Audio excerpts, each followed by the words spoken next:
जय श्री राम दोस्तों। आज फिर सुनते हैं एक और नई कहानी। नारद मुनि जहाँ भी जाते थे बस नारायण नारायण कहते रहते थे। एक दिन उन्होंने देखा कि किसान परमानंद की अवस्था में जमीन जोत रहा था। उन्हें यह जानने की उत्सुकता हुई कि उसके आनंद का राज क्या है। जब वे उस किसान से बात करने पहुंचे तो वह अपनी जमीन को जोतने में इतना डूबा हुआ था कि उसने नारद जी की ओर कोई ध्यान नहीं दिया। दोपहर के समय उसने काम से थोड़ा विराम लिया और खाना खाने के लिए एक पेड़ के नीचे बैठा। उसने बर्तन को खोला जिसमें थोड़ा सा भोजन था।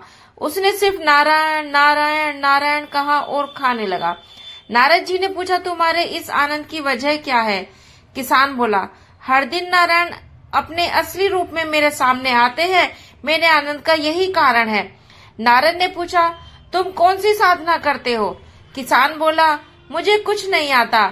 मैं एक अज्ञानी अनपढ़ आदमी हूँ। बस सुबह उठने के बाद मैं 3 बार नारायण बोलता हूँ। अपना काम शुरू करते समय मैं 3 बार नारायण बोलता हूँ। काम खत्म करने के बाद मैं फिर 3 बार नारायण बोलता हूँ। जब मैं खाता हूँ तो 3 बार नारायण बोलता हूँ और जब सोने जाता हूँ तो भी 3 बार नारायण बोलता हूँ। नारद जी ने गिना कि वे खुद 24 घंटे में कितने बार नारायण बोलते हैं। वे लाखों बार ऐसा करते थे, मगर फिर भी उन्हें नारायण से मिलने के लिए बैकुंठ तक जाना पड़ता था, जो बहुत ही दूर था। नारद जी बैकुंठ पहुंच गए और उन्होंने भगवान विष्णु से पूछा, मैं हर समय आपका नाम जपता रहता हूँ, मगर आप मेरे सामने प्रकट नहीं होते। मुझे आकर आपके दर्शन करने पड़ते हैं, मगर उस किसान के सामने आप रोज प्रकट होते हैं और वह परमानंद में जीवन बिता रहा है। विष्णु जी ने नारद से कहा, पहले आपको काम करना होगा। तेल से भरे एक बर्तन को भूलोक ले जाइए, मगर इसमें से एक बूंद भी तेल छलकना नहीं चाहिए।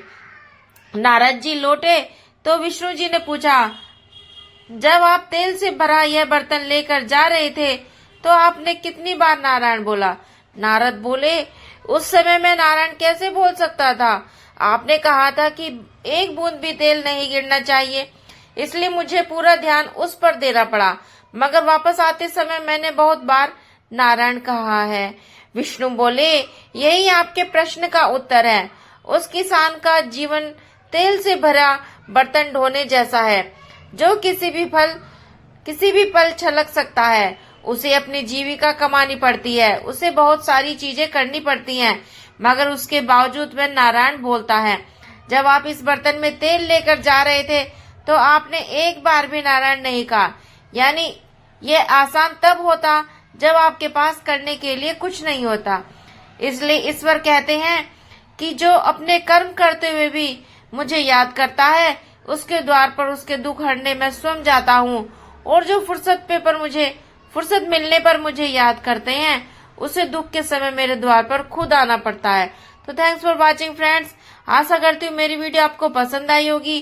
तो प्लीज वीडियो को लाइक करें और चैनल को सब्सक्राइब जरूर करें। Please support me. Bye bye, take care.